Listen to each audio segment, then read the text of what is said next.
Hello, good morning. आज सकाळी मी लवकरच उठले होते. मग काय आधी नाश्ता वगैरे करून घेतला. थोड्या वेळाने रायाही उठला. मग रायालाही नाश्ता दिला. आज मी रायाला उकळलेले वाटाणे दिले होते. ते त्याला खूप आवडतात, तर तो खात होता. थोड्या वेळाने मी त्याला अंघोळ वगैरे घातली.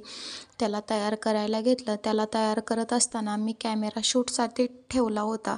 त्याला असं वाटत होतं की मी व्हिडिओ कॉलवर बोलते. मग त्याचा आगाऊपणा सुरूच झाला, कारण त्याला असं वाटतं की मी फोनवर बोलते. मी अंघोळ वगैरे करून घेतली. मग त्याला झोप आली होती. मग मी त्याला झोपवलं. कपडे वगैरे तर मी काय आधीच धुवून ठेवले होते, ते फक्त वाळत घालायचे होते. मग मी ते वाळत घातले. आज स्वयंपाक पण जास्त काही करायचा नव्हता, कारण हे बोलले होते की मी पाव बाहेरून घेऊन येतो, तो भुर्जी कर.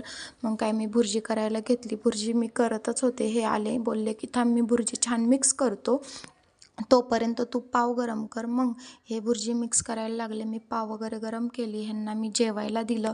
मीही जेवण करून घेतलं. असा होता आजचा माझा दिवस. चला भेटूया पुढच्या